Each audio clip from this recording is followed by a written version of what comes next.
अस्सलाम वालेकुम second year बच्चे, उम्मीद है आपकी छुट्टियां अच्छी गुजरी होंगी। और अब आपको पता है कि छुट्टियां ख़त्म हो गई हैं, तो अब हमने पढ़ना है और पेपर्स आपके जो हैं जून की आखिरी डेट्स में होने हैं। ठीक है, एनुअल पेपर। और बार बार मैं याद दिला दूं कि आपके ये जो पेपर हैं ये आपके फर्स्ट ईयर के पेपर्स के साथ को भी कवर करेंगे। मतलब जो आप मार्क्स सेकेंड ईयर में लेंगे वही आपके फर्स्ट ईयर में भी एंटर किए जाएंगे।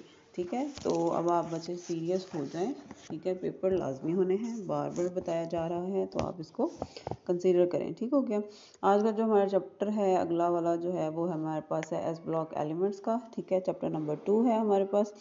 चैप्टर नंबर 2 जो है इसमें जो हमारे पास टॉपिक हमने पढ़ने हैं वो है 2.1, 2.3 और 2.4। सही है। बाकी के जो टॉपिक्स आने हैं बीच में 2 पॉइंट मतलब कि 2 रह गया और 5 है आगे एक और, वो नहीं आपके होंगे इसमें इंक्लूड। ठीक हो गया। अब आपने जो है हमने आज इंशाल्लाह हम कोशिश करेंगे इस चैप्टर को वाइंड अप करें। ठीक है, अब हमें ज़रा स्पीड अप काम करना है ताकि हमारे पास इतना टाइम बच जाए कि हम उसको टेस्ट वगैरह भी हम ले सकें और आपकी कुछ बेहतर तैयारी हो सके। ठीक है, आपको हालात का पता ही है, तो इसलिए जो है कोऑपरेट करें। आप लोग बिल्कुल जो हैं वो वीडियोस वगैरह नहीं देखते, बहुत थोड़े व्यूज़ होते हैं। तो बच्चे याद रखें, जो यहाँ पे पढ़ा जा रहा है ऑनलाइन वो आपका क्लास में नहीं कराया जाएगा। ठीक हो गया। पहला जो हमारा है वो है हमारे पास इंट्रोडक्शन है। इंट्रोडक्शन में हमारे पास है, पहली बात आ जाती है एस ब्लॉक एलिमेंट्स की। एस ब्लॉक एलिमेंट्स क्या होते हैं पहले तो वो डिस्कस कर लेते हैं। मैंने आपसे बोला था कि पीरियोडिक टेबल जो है उसमें 4 ब्लॉक्स होते हैं, एक एस है, पी है, डी है, एफ है। एस ब्लॉक हमारे पास कौन से एलिमेंट्स होंगे? जिनके जो सबसे आखिरी वाले शेल है वो एस होता है, या जिनके इलेक्ट्रॉन्स जो हैं सबसे लास्ट वाला जो इलेक्ट्रॉन होता है वो एस सब शेल में जाता है, वो आपके पास जो है वो एस ब्लॉक एलिमेंट्स कहलाते हैं। ठीक है, इंट्रोडक्शन दे लेते हैं जी। इंट्रोडक्शन में हमारे पास कौन कौन से ग्रुप आते हैं एस ब्लॉक में? वो आपका 1A है एंड 2A है। ठीक है, इनको हम एस ब्लॉक इसलिए कहा जाता है, वो कहते हैं जी they are called S block element because S orbitals are being filled in their outermost shells. ठीक हो गया। आपको क्वेश्चन आ जाता है why 1A and 2A group elements are called S block elements. ठीक है, तो आंसर इसका बनेगा they are called S block elements because, यहाँ से ये मतलब ये पूरी लाइन आपकी इन देयर आउटमोस्ट शेल तक ये आपका उसमें आ जाएगा उसके आंसर में। ठीक हो गया। अब हमारे पास 1A को 1A की बजाय हम, आपको पता ही है फैमिलीज के नाम हमने पढ़े थे फर्स्ट चैप्टर में, उसको हम अल्कली मेटल्स कहते हैं। और 2A को 2A की बजाय हम उसको अल्कलाइन अर्थ मेटल्स कहते हैं। ठीक हो गया, क्लियर होगी बात। अब आ जाता है सवाल ये कि अल्कली मेटल्स को अल्कली मेटल्स क्यों कहते हैं? उसका आंसर आपको नीचे वाले उसमें मिलेगा पैराग्राफ। वो कहता है कि name alkali came from Arabic, अरबी से निकला है, जिसका मतलब होता है एशिस। एशिस होती है राख। ठीक है, अरेबिक में वो कहता है इसको हम इसलिए कहा जाता है because they are found that ashes of plants were composed chiefly of, chiefly का मतलब है ज़्यादा, उसमें जो पत्तों की जो राख थी उसमें जो कंपाउंड मौजूद था वो सोडियम एंड पोटेशियम था। ठीक है, ये आपका आंसर यहाँ तक हो गया कि why they are called 1A elements are called alkali metals. ठीक हो गया। अब आगे हम देख लेते हैं कि ये जो ग्रुप है 1A अल्कली मेटल्स वाला, इसमें कौन कौन से एलिमेंट्स मौजूद हैं। ठीक है, इसमें आपका लिथियम है, सोडियम है, पोटेशियम है, रुबीडियम है, सीजियम है, फ्रांसियम है। इसको आप एक कोड वर्डिंग से भी याद कर सकते हैं। इसको हम कहते हैं हाली ने की रब से फरियाद। हाली ने की रब से, हाली का मतलब पता होगा आपको, उर्दू में जो शायर है हाली, उसका हाली ने की रब से फरियाद कैसे करेंगे हम? हाली का जो एच है, ठीक है, वो हाइड्रोजन के लिए यूज़ हो रहा है क्योंकि जो फर्स्ट ए के सबसे ऊपर जो एक ग्रुप एलिमेंट मौजूद है वो आपके पास हाइड्रोजन है। हाली LI ली होता है तो वो आपका लिथियम हो गया। ठीक है, ठीक है, हाली, अच्छा लिथियम हो गया। और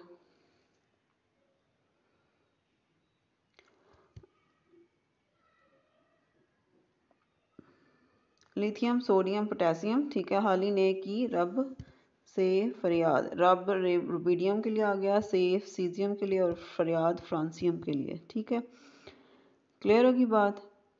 तो ये आपके पास आ गया। अब ये जो वन एलिमेंट हैं ये आपके पास मेटल्स होती हैं, ठीक है, ध्यान से याद रखिएगा। ये आपके पास धातें होती हैं, मेटल्स होती हैं, ठीक है। और ये जो मेटल्स होती हैं आपके पास वाटर के अंदर मौजूद जब एंटर हो वाटर के अंदर जब हल होती हैं तो अल्कलाइन सोल्यूशन बनाती हैं, अल्कली सोल्यूशन बनाती हैं, ठीक हो गया। अब अगला जो क्वेश्चन आपका आ जाता है, why second A 2A elements are called alkaline earth metal. उसके लिए आपको यहाँ पे जो ब्लू हेडलाइन नज़र आ रही है नीचे अंडरलाइन किया हुआ, वो कहेंगे कि they are called alkaline earth metals because they produce alkalis in water, पानी में अल्कलीज बनाते हैं, and are widely distributed in earth crust. Earth crust मतलब ज़मीन की सतह पे वो बहुत ज़्यादा मौजूद हैं, ठीक है, तो इसलिए उनको हम अल्कलाइन अर्थ मेटल करते हैं, अर्थ ज़मीन, ठीक हो गया। अल्कलाइन किस लिए कि अल्कली प्रोड्यूस करते हैं, ठीक है। तो इंट्रोडक्शन में आपके 3 सवाल बन जाते हैं कि why 1A and 2A elements are S block elements. फिर आपका सवाल बनता है why 1A elements are called alkali metals. फिर आपका सवाल बनता है why 2A elements are called alkaline earth metals. Clear होगी बात, ठीक है। तो ये आपका आ गया। अब ज़रा बारी बारी हमने देखना है इसको, अल्कली मेटल्स को देख लेते हैं पहली बात, ठीक है। अल्कली मेटल्स क्या होती हैं? अल्कली मेटल्स जो होती हैं 1A इसलिए कहा जाता है क्योंकि इनके आखिरी शेल में 1 इलेक्ट्रॉन मौजूद होता है और वो भी s ऑर्बिटल में। क्लियर, सही है। और ये जो 1 इलेक्ट्रॉन होता है ये बहुत इजीली वो रिमूव कर देती हैं या लूज़ कर देती हैं, ठीक है। और mono positive, mono mean single, एक मोनो पॉजिटिव आयन बनाती है, मतलब M पॉजिटिव। M आपका मेटल के लिए यहाँ पे यूज़ हो रहा है। जब एक इलेक्ट्रॉन निकल जाएगा तो उसके ऊपर एक पॉजिटिव चार्ज आ जाएगा, पॉजिटिव, ठीक हो गया। इसका मतलब ये हुआ कि 1A एलिमेंट्स या अल्कली मेटल्स जो हैं वो केटाइंस बनाती हैं, ठीक है।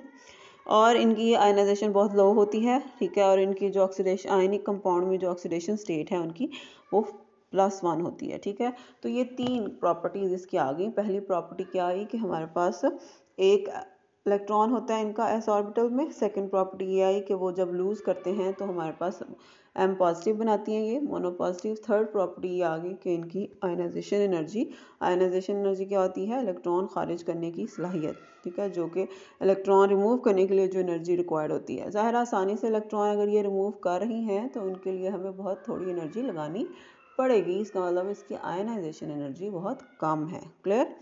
देन आपके पास है कि ये आपके पास आयनिक कंपाउंड्स बनाते हैं, ठीक है। आयनिक कंपाउंड मतलब पॉजिटिव नेगेटिव वाले कंपाउंड बनाते हैं और इनकी +1 ऑक्सीडेशन स्टेट होती है, ठीक है। ये इनकी जनरल प्रॉपर्टीज आ गई। देन आपके पास आ जाती है अल्कलाइन अर्थ मेटल्स की प्रॉपर्टीज, वो भी आपके पास इसी तरह 3-4 पॉइंट्स में आ जाएंगे। Alkaline earth metals 2A group में है। इसका मतलब है 2A का मतलब ये हुआ कि इनके आखिरी शेल में जो s ऑर्बिटल है उसमें 2 इलेक्ट्रॉन्स पाए जाते हैं और ये जो 2 इलेक्ट्रॉन जब ये खारिज करती हैं तो हमारे पास डाई पॉजिटिव आयन बनता है, मतलब कि M2 पॉजिटिव बनता है, ठीक है। और इनकी आयनाइजेशन एनर्जी लो होती है, ये भी आयनिक कंपाउंड बनाती हैं और इनकी ऑक्सीडेशन स्टेट +2 होती है, ठीक है। तो ये 3-4 पॉइंट इसके भी बन गए और ऊपर भी आपके बन गए। क्लियर होगी बात। अक्रस देख लेते हैं जी। अक्रस हमारे पास ये जो टेबल्स हैं इनको करने की आपको ऐसा ज़रूरत नहीं है, ठीक है। और अक्रंस पे आ जाते हैं। अक्रंस का मतलब होता है कि ज़मीन में ये किस मिकदार में कितनी ज़्यादा मौजूद है, अल्कली मेटल्स भी और अल्कलाइन अर्थ मेटल्स भी, ठीक है। ये बहुत ज़्यादा रिएक्टिव मेटल्स होती हैं, पहली बात याद रखें, बहुत अच्छा रिएक्शन शो करती हैं, ठीक है। और ये बड़ी आराम से कंबाइंड स्टेट में मौजूद होती हैं, ठीक है। इनके जो कुछ आप कह लें कि मशहूर कंपाउंड्स जो हैं हमारे पास वो आ जाते हैं रॉक साल्ट, ठीक है, जिसको कि हैलाइट भी बोलते हैं, और जो खाने वाला नमक होता है हमारा NaCl, ठीक है। चार्ल्ड सॉल्टपीटर, ये आपको नाम याद होने चाहिए, फार्मूले भी याद होने चाहिए, ठीक है। NaNO3, नेट्रॉन है Na2CO3 डॉट वाटर, ठीक है। बोरक्स है सबसे अहम जो है आपका Na2B4O7 dot 10 water molecule. Dot 10 water molecule मतलब होता है कि इनमें 10 मॉलिक्यूल पानी के भी पाए जाते हैं, ठीक है। कॉर्नेलाइट है आपके पास, साल्वाइट है, ठीक है। ये सारा आपके जो है इसमें जो इन कंपाउंड में जो मेटल्स हैं वो आपकी अल्कली मेटल्स हैं, 1A की हैं, ठीक है। क्लियर होगी बात, ठीक है। और सोडियम पोटेशियम मौजूद होती हैं बहुत ज़्यादा, 2.4% मौजूद है। वो कहता है एलुमिनियम जो है वो भी इसके साथ मिलकर रहती हैं। लिथियम भी है हमारे पास, स्पोडीमैन की सूरत में रहता है, ठीक है। तो ये हमारा फ्रांसियम जो है वो ज़्यादा नहीं मौजूद होता, जो इनका सबसे नीचे वाला है, ठीक है, कंपाउंड। तो उसके लिए हमें ज़रा मुश्किल होती है, वो हम ऐसा यूज़ भी नहीं करते इतना, ठीक है। अक्रेंस अल्कलाइन अर्थ मेटल की देख लेते हैं। वो कहते हैं पोटेशियम मैग्नीशियम जो है बहुत अबंडेंट हैं सिलिकेट्स और एलुमिनो सिलिकेट्स में पाए जाते हैं। सिलिकेट्स क्या होते हैं? रेत वगैरह के जो कंपाउंड होते हैं, ठीक है। मैग्नीशियम कैल्शियम जो है वो अभी आपके पास रॉक्स पे भी मौजूद होते हैं। रॉक्स होती हैं चट्टानें, ठीक है। और मैग्नीशियम हैलाइड जो है आपके पास वो पानी जो है समंदर का उसमें पाए जाते हैं। कैल्शियम फॉस्फेट जो है आपके पास, कैल्शियम फ्लोराइड जो है ये आपके पास मिनरल्स में मौजूद होते हैं, जो नमकियात होती हैं, ठीक है। और हमारे जो हमारा ढांचा है, हड्डियों वाला ढांचा, उसमें भी कैल्शियम मौजूद होता है। आपको पता है हड्डियों के लिए कैल्शियम बहुत ज़रूरी है। दांतों में मौजूद है। ये जो जितने भी जानवर हैं जो कि शेल्स वाले हैं, जिनके मतलब वो खौल होते हैं ऊपर, कछुआ या ये स्नेल्स वगैरह, ठीक है, इनके हो जाते हैं ये। और इसी तरह हमारा जो अंडा होता है खाने वाला, ठीक है, मुर्गी का, उसमें भी उसके जो शेल होता है बाहर वाला हॉल, उसमें भी कैल्शियम मौजूद होता है। रेडियम जो है इसका सबसे नीचे वाला एलिमेंट, वो जो है वो काफ़ी कम मौजूद होता है। वो बहुत ज़्यादा रेडियो एक्टिव भी है, ठीक है। रेडियो एक्टिव मतलब वो शुआएँ खारिज करते हैं।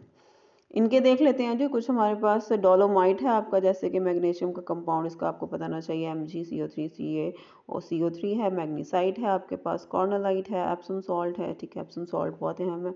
एस्बेस्टॉस का फार्मूला आपको आना चाहिए। जिप्सम का फार्मूला आपको लाजमी आना चाहिए, ठीक है। ये कंपाउंड के नाम आपको फार्मूला समेत आने चाहिए। ये कभी आपको MCQs में भी पूछ लेते हैं और कभी शॉर्ट क्वेश्चन की फॉर्म में, ठीक हो गया।